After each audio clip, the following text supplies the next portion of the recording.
અને વિડીયોને પોઝ કરીને તમારી રીતે લખજો. હવે બીજું સરસ મજાનું છે ઇન્ફોર્મેશન ટ્રાન્સફર. વિડીયોને પોઝ કરજો. તમે જુઓ કેટલું સરસ આપ્યું છે. VM Khatri arts and commerce કોલેજનું આપ્યું છે. ટોટલ સ્ટાફની આપણને માહિતી આપી છે. મેલ ફિમેલ છે, ક્વોલિફિકેશન છે, અપોઇન્ટમેન્ટ છે, ઉંમર છે.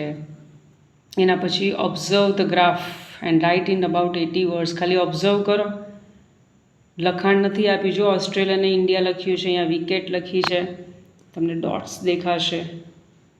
હા, ડાઉનલોડ કરીને ટ્રાય કરજો. આની અંદર આજે છે ને તમને ડાબી બાજુ જે દેખાય છે ને બધા રન છે. જો દેખાશે તમને આ બધા રન છે. આ બાજુ ઓવર છે કે કેટલી ઓવરમાં એમણે કેટલા રન કર્યા છે. અહીંયા બધી વિકેટ્સ છે. આજે ડોટ્સ દેખાય છે. તો ઓસ્ટ્રેલિયાની કેટલી વિકેટ પડી, ઇન્ડિયાની કેટલી પડી, કઈ ઓવરની અંદર પડી, કેટલા રન પડ્યા. આને છે ને તમારે ઓબ્ઝર્વ કરવું પડે. અઘરું નથી, ઇમ્પોસિબલ નથી, થોડું ધ્યાન આપવું પડે. ત્રીજા નંબરના સ્ટડીમાં એને ડેટા આપેલો છે ક્રિકેટરનો. ટેસ્ટ મેચ એટલી લખેલી છે, રન એમને એટલા બનાવ્યા છે અને સેન્ચુરી એટલી બનાવી છે. એમાં 6 એમણે ક્રિકેટર્સ આપેલા છે.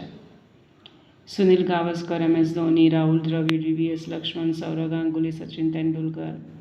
બરાબર. એટલે આની અંદર પણ તમારે વાક્ય બનાવવાના હોય છે. પછી એમણે આપ્યું છે કે ટેબલને સ્ટડી કરો. થોમસ એડિસન, કારણ કે તમે સાયન્સના છો ને તો કદાચ તમને વધારે આવડતું હોય. તેના વિશે આપ્યું છે. ચાઇલ્ડહુડમાં શું હતું, એટલે કે નાનપણમાં. પછી ચાઇલ્ડહુડ સ્ટ્રગલ, એમને કેટલી મુશ્કેલીઓનો સામનો કરવો પડે. પછી છે મેઇન ઇન્વેન્શન્સ, એમને જે શોધ કરી છે. છેલ્લે છે કન્ક્લુઝન. એટલે આવો પણ એક પેરેગ્રાફ આવી શકે.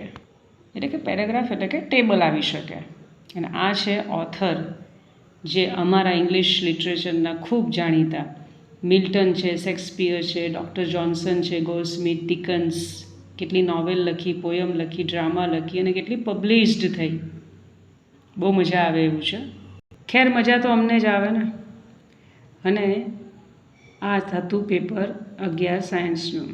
આઈ હોપ તમને હેલ્પફુલ થશે.